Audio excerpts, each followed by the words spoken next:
할렐루야. 하나님께 영광 돌립니다. 여러분 모두를 축복합니다. 여호와 이레 오늘도 변함없는 하나님의 인도하심과 예비하심 은혜와 복이 우리 가운데 하나님의 선하신 뜻을 쫓아 임할 것을 믿습니다. 요한이시 승리하는 하루 되세요. 오늘은 15절 8번째 계명으로 갑니다. 기도합니다. 하나님 감사합니다. 영광을 올려드립니다. 경배합니다. 온 마음으로 하나님을 예배하며 사랑합니다. 주의 보혈을 의지하여 싸우니 종의 죄와 우리 모든 죄를 사하시고 오늘도 말씀을 통해서 우리 가운데 말씀하시고 다가오시는 하나님을 느끼며 체험할 수 있는 귀한 시간이 되게 하옵소서. 우리의 영과 우리의 중심은 오직 성령으로 충만해지고 하나님의 말씀과 진리의 말씀을 옳게 분별하는 믿음으로 채워지기를 원합니다. 종을 겸손하게 하시고 오직 말씀의 통로만 되게 하시고 하나님의 지혜와 능력으로 이 말씀의 깊은 것들을 열어주시옵소서. 말씀하실 하나님을 찬양합니다. 예수님의 이름으로 사모합니다. 아멘. 자, 15절 말씀 보세요. 도둑질하지 말라 라고 말합니다. 이 도둑질은 뭘 말하냐면 이웃의 권리에 대한 침해를 말하는 겁니다. 그걸 금지시킨 거예요. 이웃의 재산을 훔치거나 불의한 방법으로 수탈하는 거나 부당한 절차를 밟아 이웃의 권리를 박탈하는 것을 말합니다. 요즘 아주 이런 굵직한 사건들이 이 나라에 많이 일어나고 있죠. 우린 너무 쉽게 내가 수고하지 않고 훔치려 하는 이런 악한 본성들이 있습니다.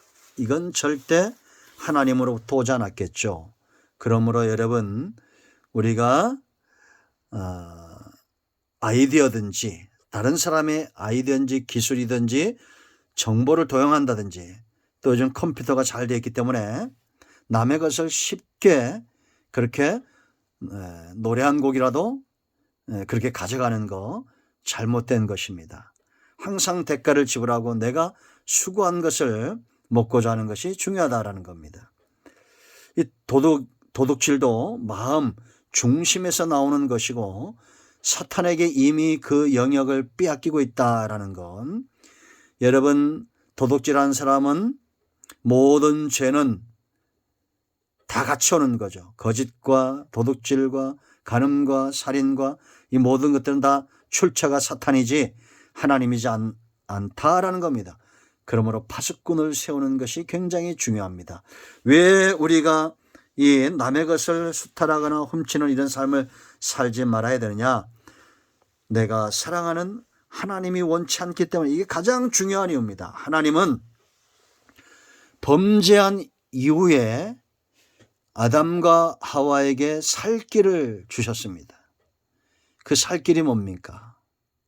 장차는 예수님이 그들의 죄를 지고 십자가에 죽으실 것인데 이 땅에서 죄의 노예가 되지 않고 하나님이 기뻐하는 삶으로 나아가기 위해서는 수고의 땀을 흘려야 되고 여자들은 해산의 수고를 해야 됩니다. 여기 단지 해산의 수고는 아이를 낳는 것뿐만 아니라 그 아이를 양육하고 키워하는 것, 또 남편에게 복종하고 하는 이 모든 가정의 영역에서를 말한다라는 거죠. 예를 들어 남편을 함부로 하는 여자가 다른 죄에는 안 빠질 것 같아요? 수고하지 않는 남자가 다른 죄에는 안 빠질 것 같습니까? 그러므로 하나님이 기뻐하는 삶은 범죄한 이후에 아담에게 땅을 일구라고 그랬어요. 수고하라고 그랬습니다. 불로소득은 반드시 망하게 되어 있다는 거 아셔야 됩니다. 제가 여러분 전에 말씀드렸죠. 복권에 당첨된 사람들을 추적 조사했더니 대부분의 사람들은 거의 다 잘못된 결말이 좋지 않더라는 거예요. 마약 중독, 알코올 중독, 말로가 다 그렇더라는 겁니다. 여러분, 언더우드의 가정과 그 당시에 같은 마을에 살던 술도가 하는 사람들, 그 조사했다고 그랬죠. 신실하게 사는 가정은 지금까지도 그 가문에서 부통령이 나오고 대학 교수, 목사, 박사, 의사들이 나오는데 이 술도가를 운영했던 사람들, 그런 집, 그 술도가집은 대부분 다 알코올, 마약 중독, 제대로 된 사람이 거의 없더라는 걸, 그 후손들이. 그러니까 여러분, 아브라함에게서 이삭이 나오고 도둑놈에게서는 도둑놈이 나오는 거예요. 그러므로 수고의 땀을 흘리기를 기뻐하셔야 됩니다. 그 여인들이요, 해산의 수고를 해야 돼요. 요즘 아이들 참 시집가고 결혼하지 않고 쉽게 살려고 하는 게 문제입니다. 이게 역사도 그렇고 성경도 그렇고 마지막 때에 나타난 징조들이 너무 분명히 보여지는 시대에 우리가 살고 있어요. 사람들은 노력하지 않으려고 합니다. 그러니까 아주 흥황하는 사업이 뭡니까? 복권사업, 주식 이런 거 쉽게 돈을 벌고자 하는 것들, 이거 문제 있습니다.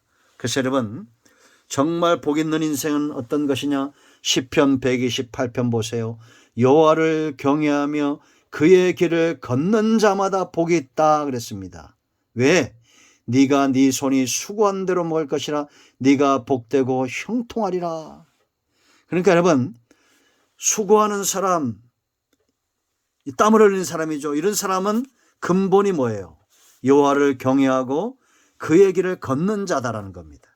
그 중심이 하나님을 향한 신앙으로 가득 차 있기 때문에 수고하는 것에 만족하고 그것을 먹는 것에 만족하고 거기에서 복을 누리는데, 이 복이 이제 흘러가요. 3절에 한 사람이 여호와를 경외하고 그 길을 걸었더니 수고한 대로 먹고 형통하니까 이제는 그 가정으로 내 집 안방에 있는 네 아내는 결실한 포도나무 같으며 내 식탁에 둘러앉은 자식들은 어린 감람나무 같으리로다. 실제로 이런 부자들 세계에서 많이 찾아볼 수 있습니다. 신실한 신앙, 신실한 남편, 신실한 아내요. 4절에 여호와를 경외하는 자는 이같이 복을 얻으리로다. 하나님이 단언코 말씀하신 겁니다. 언약입니다. 여호와께서 시온에서 네게 복을 주실지어다. 너는 평생의 예루살렘의 번영을 보며. 그러므로 여러분, 복을 쫓아 도둑놈이라는 그런 심보를 가지고 예배 중심의 삶을 쉽게 버리지 말고 시온 중심, 하나님 중심, 이런 예배 중심의 삶을 살 때 하나님이 복을 주신다. 네 자식의 자식을 볼지어다. 이스라엘에게 평강이 있을지로다. 아멘. 그러니까 여러분, 우리는 하나님과 승부하는 인생, 하나님을 경외하고 수고하고 땀 흘리기를 기뻐하는 인생, 하나님 앞에 바로 사는 삶이 중요하다는 겁니다. 성경에 많은 도둑놈들이 있는데 그 가운데 두 사람을 살펴보겠습니다. 라헬 보세요, 여러분. 라헬이 누구의 아내입니까? 야곱의 두 번째 아내죠. 레아와 라헬, 비라와 실바 이렇게 되는데, 이 라헬이 자기 아버지 라반의 뭘 훔칩니까? 드라빔을 훔쳐요. 이건 우상이에요. 이걸 가진 자에겐 상속권이 있어요. 그러니까 이 라헬이 여자면서 상속권을 탐낸 겁니다. 도둑질한 거죠. 어떻게 됩니까? 결말이 허망합니다. 야곱은 이를 알지 못했고 여갈 사와도 단을 쌓고 라반과 함께 화친하고 그 경계를 넘어가지 않습니다. 그러니까 상속권이 포기가 된 거예요. 그러나 라헬은 베냐민을 낳다가 죽습니다. 허망하죠. 성경에 또 어떤 도둑이 있습니까? 아간. 우리가 도둑에 대해서 얘기할 때마다 아간이 나오죠. 아간은 뭘 훔쳤어요? 11절 훔쳤습니다.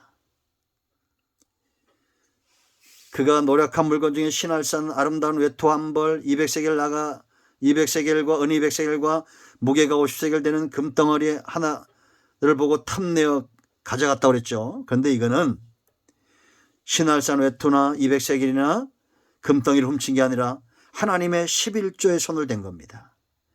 여리고성 첫 것은 온전히 하나님께 드리게 했는데 이게 11조 개념이에요. 이걸 훔친 거예요. 결국 어떻게 됐습니까? 그와 온 가정이 하나님 앞에 징계를 받죠. 여러분, 이제 말씀을 정리합니다. 두 가지입니다. 수고하고 땀을 흘리는 삶을 살아야 됩니다. 그리고 예수님은 남의 것을 훔치지 말고 대접하라고 그랬어요. 베풀라고 그랬습니다. 7장 마태복음 7장 12절에 그러므로 무엇이든지 남에게 대접을 받고자 하는 대로 너희도 남을 대접하라. 이것이 율법이요 선지자니라. 이런 삶을 사십시오. 수고의 땀을 흘리고 베풀기를 기뻐하고 반드시 하나님의 복이 여러분들에게 임하게 될 것입니다. 기도합니다.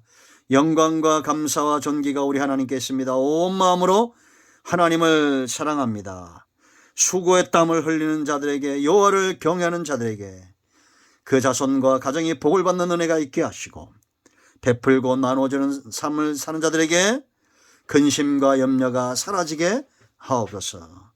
우리 가운데 마음이 상한 자, 병든 자 치유하시고 회복시키시고 하나님의 영광에 쓰임받기를 원합니다. 예수님의 이름으로 축복하며 취하며 기도합니다. 아멘. 할렐루야. 응답되었습니다. 여러분 모두 축복합니다. 아멘.